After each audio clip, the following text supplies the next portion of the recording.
आदरणीय श्री नितिन भारद्वाज जी तथा श्री के P Singh ji, professor R S Rathore, हमारे विश्वविद्यालय के dean, professors, teachers, control of examination और स्टूडेंट्स।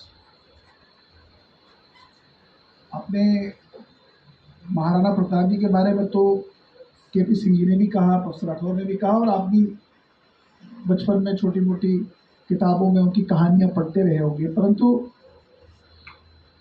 मैं जिस विषय पर अपनी बात रखूंगा वो ये है कि क्यों है ज़रूरी महाराणा प्रताप को सुनना और समझना। ऐसी क्या बातें हैं जो हम लोगों को महाराणा प्रताप के स्मरण करने से याद दिलाती हैं, और ऐसी कौन सी बातें हैं जो आने वाले दिनों में भारत के भविष्य को तय करेगी। क्योंकि महाराणा प्रताप के व्यक्तित्व से कुछ ऐसी बातें बाहर निकल के आती हैं जो हमें आने वाले दिनों में एक प्रशस्त मार्ग की ओर ले चलने में बड़ी सहायक होंगी। एक व्यक्ति के रूप में भी, एक समाज के रूप में भी, एक राष्ट्र के रूप में।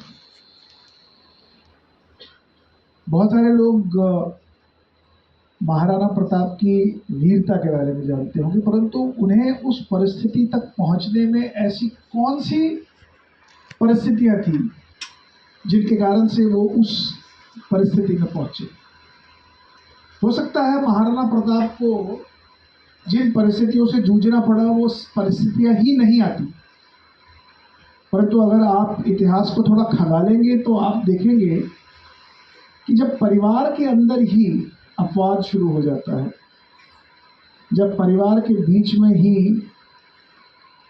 कंपटीशन शुरू हो जाता है, जब एक दूसरे को परिवार के अंदर ही एक दूसरे का दुश्मन के रूप में देखना शुरू किया जाता है, तो परिवार के अंदर ऐसी परिस्थितियां खड़ी हो जाती हैं जिसके कारण से जो बाहर के लोग हैं उन्हें बल मिलता है। और यही कारण था कि अगर हम पूरे राजस्थान में देखें उस समय, तो जितने राजा उस समय या रजवाड़े जो उस इलाके में होते थे वो सारे मुगलों से मिले, और जिसका एक कारण ये बना कि मुगल बहुत मजबूत होते गए और एक मुगल और ऐसे सारे लोग इकट्ठा होकर एक तरफ और महाराणा प्रताप दूसरी तरफ। हो सकता है वो परिस्थिति ही नहीं आती अगर सारे परिवार वाले इकट्ठा रहते, एक होते। तो पहला लेसन तो हमारे लिए ये है कि आज देश में भी ऐसी परिस्थितियां हो रही हैं जिनमें देश में धर्म के नाम पर, जाति के नाम पर, भाषा के नाम पर, संप्रदाय के नाम पर, रीजन के नाम पर एक दूसरे से लड़वाया जाता है, और इसका परिणाम बहुत ही घातक हो सकता है। तो इसलिए पहला लेसन ये है कि हम लोग किसी भी परिस्थिति में आपस में झगड़े नहीं, इकट्ठे रहें। हमारे विचार अलग अलग हो सकते हैं, लेकिन हमारा जो उद्देश्य है वो एक है। ये एक दूसरी बात मैं आपको ये बताना चाहूँगा कि भारत के अंदर बहुत सारे लोगों को ये जानकारी होगी कि शुरुआती दौर में जब सिंध को कब्जा किया गया था मोहम्मद बिन कासिम ने, ये शायद 710 या 712 के समय की बात है, जब सिंध भारत का एक बहुत बड़ा हिस्सा होता था और राजा दहीर वहाँ के राजा होते थे। तो पहली बार वहाँ पे मोहम्मद बिन कासिम ने, क्योंकि अरब की ओर से एक बहुत बड़ा जिसको बोलते हैं अपना वर्चस्व दुनिया भर में डालने के लिए एक बहुत बड़ा कैंपेन चला था, और जिसमें सिंध गिरा। लेकिन किसी ने कभी ये भारत में कहा नहीं, न बताया कि 700वीं शताब्दी से, यानी 6वीं शताब्दी से 10वीं शताब्दी तक पुनः फिर से अरब भारत के अंदर दाखिल क्यों नहीं हुए। और उसका कारण ये था कि राजस्थान से हमारे शूरवीर, कश्मीर से हमारे शूरवीर, और हमारे गुजरात से हमारे शूरवीर, ये तीनों ने मिलकर किस प्रकार से अरबों को बाहर खदेड़ा। यानी मोहम्मद बिन कासिम जब वापस भागे और उसके बाद अरब में उनको मार दिया गया, उसके बाद जिन जिन लोगों ने अब ये सोचा था कि अब हमने सिंध के ऊपर कब्जा किया, अब हम कश्मीर के रास्ते, राजस्थान के रास्ते, गुजरात के रास्ते भारत में घुसेंगे, ये बड़ा आसान होगा। लेकिन बहुत लोग ये नहीं जानते कि राजस्थान से भप्पा रावल, कश्मीर से ललितादित्य और गुर्जर परिहारस, राष्ट्रकूटास, चालुक्यास, गुप्तास, ये ऐसे मोर्चे खड़े हो गए भारत के अंदर जिन्होंने उन अरब्स को भारत में घुसने नहीं दिया और 300 साल तक उनको भारत से दूर रखा। और उन्हीं की जो ये फिर से बोलना चाहूँगा, ये जो उनकी एक कोलैबोरेशन थी आपस में, कि हम आपस में वो लड़ते थे आपस में, लेकिन जिस समय बाहर की विपदा आई, ये सारे राजा इकट्ठे हो गए और इन्होंने बाहर के लोगों को देश के अंदर घुसने नहीं दिया। तो इसलिए ये जो महाराणा प्रताप की हम बात करते हैं, ये हमें याद दिलाती है कि क्यों ज़रूरी है समाज को, युवाओं को आज इकट्ठा रहना। और आज नए नए तरीके, जैसे अभी उन्होंने कहा मोबाइल, और ऐसे ही बहुत सारी चीज़ें हैं, ड्रग्स, ये हम लोगों को एक दूसरे से अलग करने का एक प्रयास है।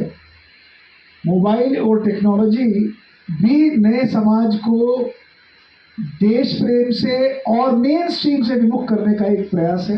ये मैं नहीं कहता, ये तो आज टेक्नोक्रेट्स कहते हैं। तो इसलिए इकट्ठा रहना, महाराणा प्रताप की याद करना और इकट्ठा रहना, मुझे लगता है दोनों सिनोनिमस हैं। दूसरी बड़ी बात ये कि महाराणा प्रताप से एक और लेसन हमें मिलता है। उनका पूरा जीवन काल 1572 से लेके जब तक वो अपने अंतिम सांस लेते रहे, वो सारे साल यानी 1597, 96, 97 तक वो जीवित रहे। उन्होंने कितने सारे युद्ध किए और उन सब युद्धों में सबसे बड़ी बात ये थी कि जिसको हम कहते हैं ना, चिड़िया नाल जो बाज लड़ाना, ऐसी बात करते हैं ना। यानी जब अकबर की फौजें उनसे 3-3, 4-4, 5-5, 6-6 गुना ज़्यादा होती थी, उसके बावजूद भी महाराणा प्रताप जो है अपनी छोटी छोटी सेनाओं और टुकड़ियों को लेकर वो टूट पड़ते थे दुश्मन के ऊपर। यानी उन्होंने एक लेसन हमें ये दे दिया कि कठिनाइयाँ और डिफ़िकल्टीज, चैलेंजेस, प्रॉब्लम्स, इनसे विमुख होना जीवन का सबसे बड़ा डिसअपॉइंटिंग सिचुएशन।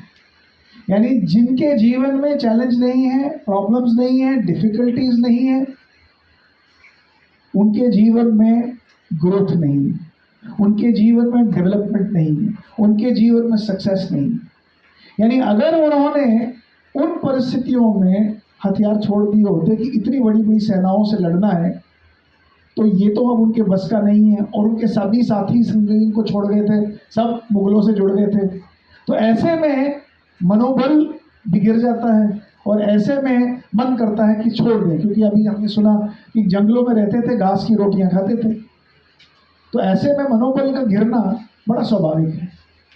लेकिन ऐसी परिस्थितियों में, जैसे आप लोग बच्चे आज यहाँ से पढ़ते हैं और पढ़ने के तुरंत बाद जॉब नहीं मिलती, तो मनोबल टूट जाता है, यार तो क्या किया, हमने कुछ नहीं किया जीवन में, सब बेकार हो गया। लेकिन यही वो समय होता है जब आपका रियल टेस्ट, आपकी रियल परीक्षा होती है जीवन की। और महाराणा प्रताप की एक चीज़ मुझे अच्छी लगती है कि उन्होंने जो संघर्षपूर्ण जीवन जिया, वही संघर्षपूर्ण जीवन आज उन्हें राणा से महाराणा बना देता है। क्योंकि राजस्थान में सारे राणा हैं, राणा कुंभा है, ऐसे कई सारे राणा आपको राजस्थान में मिलेंगे, लेकिन महाराणा एक ही है। वो महाराणा इसलिए है क्योंकि उन्होंने किसी भी चैलेंज के सामने झुकना नहीं सीखा। मुझे याद है, मैं पढ़ रहा था एक बार कि अकबर ने उन्हें बहुत सारी रियासतें देने का प्रलोभन दिया था कि आप मेवाड़ को छोड़िए, क्योंकि मेवाड़ स्ट्रैटेजिकली बड़ी इंपॉर्टेंट जगह थी अकबर के लिए, क्योंकि वहाँ से उनका ट्रेड होता था। लेकिन उन्होंने उस प्रलोभन को छोड़ दिया और कहा कि मैं तो मेवाड़ नहीं लूँगा। यानी जिस परिस्थिति में आप हो उस परिस्थिति में आपकी मनोस्थिति तय करेगी कि आप जीवन में क्या करना चाहते हो, क्या कर सकते हो। और यही एक तीसरा लेसन है महाराणा प्रताप का। चौथा सबसे बड़ा लेसन उनसे सीखने को मिलता है कि आपको जीवन में आगे बढ़ना है तो आपको टीम वर्क के साथ चलना पड़ेगा।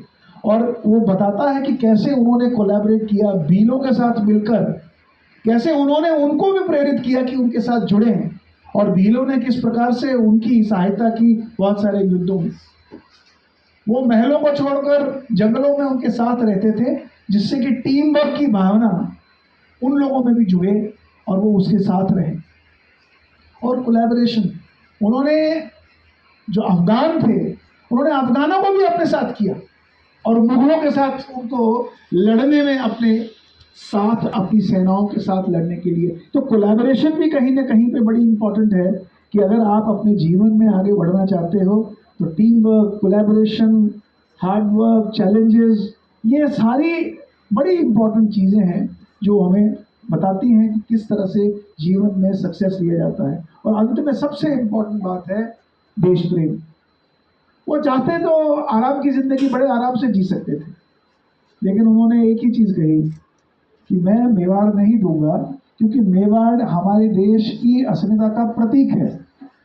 मैंने भी अगर बाकी लोगों की तरफ छोड़ दिया और उनके साथ संधि कर ली तो मेरे और उनमें तो कोई फर्क नहीं है। तो मेरे राष्ट्रवाद का, मेरे नेशनलिस्टिक स्पिरिट का कॉम्प्रोमाइज़ उन्होंने नहीं किया। और इसलिए ये बहुत ज़रूरी है कि हम इस तरह के चरित्रों का अवलोकन करें और उनके चरित्र में जो सही सही बातें हैं, जो सही बातें अनुसरण करने से हमें भी अपने जीवन में कुछ नई चीज़ करने की एक ललक पैदा हो। मुश्किलों को, कठिनाइयों को, दिक्कतों को अपने जीवन का एक अस्त्र बनाकर आगे बढ़ने की एक क्षमता पैदा करने का एक मार्ग देती है, वो हमें इनकरेजमेंट देती है। मुझे लगता है ऐसे कार्यक्रम और ऐसे हमारे जो वीर सेनानी हैं, इन लोगों के बारे में हमें पढ़ना, ऐसे कार्यक्रम करना और उनसे प्रेरणा लेना, केवल उनके बारे में जानना नहीं, वो क्यों जान रहे हैं और उनके जानने से हम अपने जीवन में क्या परिवर्तन ला सकते हैं, ये करना बहुत ज़रूरी है। एक बार पुनः इस कार्यक्रम की आप सबको बधाई, और ऐसे और कार्यक्रम करते रहें, ऐसे और अपने जो हमारे व्यक्तित्व हैं देश के, जिनके नाम आज भी छुपे हुए हैं, क्योंकि हमारे देश की शिक्षा ने ऐसे लोगों को इसलिए छिपा के रखा था, क्योंकि अगर ऐसे लोगों के प्रति हम लोगों के बीच में सजगता करेंगे ना, तो उसका परिणाम ये है कि लोगों को अपने कल्चर, अपनी हेरिटेज, अपनी हिस्ट्री, अपनी आत्मीयता और अपनी कॉन्फिडेंस के प्रति बहुत ज़्यादा अवलोकन होगा और ये नेशन फिर से एक बार पुनः रिसर्च करना शुरू कर देगा। वो एक सबसे बड़ा भय था, इसलिए शिक्षा में बहुत सारी चेंजेस, उसमें उन चीज़ों को ज़्यादा नहीं दर्शाना, ऐसा एक स्ट्रैटेजी एडॉप्ट की गई थी भारत की आज़ादी के बाद। परंतु अब ऐसा समय आ गया है जब आज एक छोटा बच्चा भी इतिहास के ऐसे पन्नों को खोलने की कोशिश करता है जहां उसको नई नई चीज़ें पता लगना शुरू हो जाती हैं, जहां उसे पता लगता है कि कैसे नाइकी देवी और कैसे कुर्मा देवी ने, जो अरब से लोग आए थे, कैसे उनको खदेड़ा था बाहर, जिसके बारे में आज तक किसी बच्चे ने इतिहास में पढ़ा नहीं। तो ऐसे कार्यक्रम करते रहें, लोगों में जागृति लाते रहें। बहुत बहुत धन्यवाद।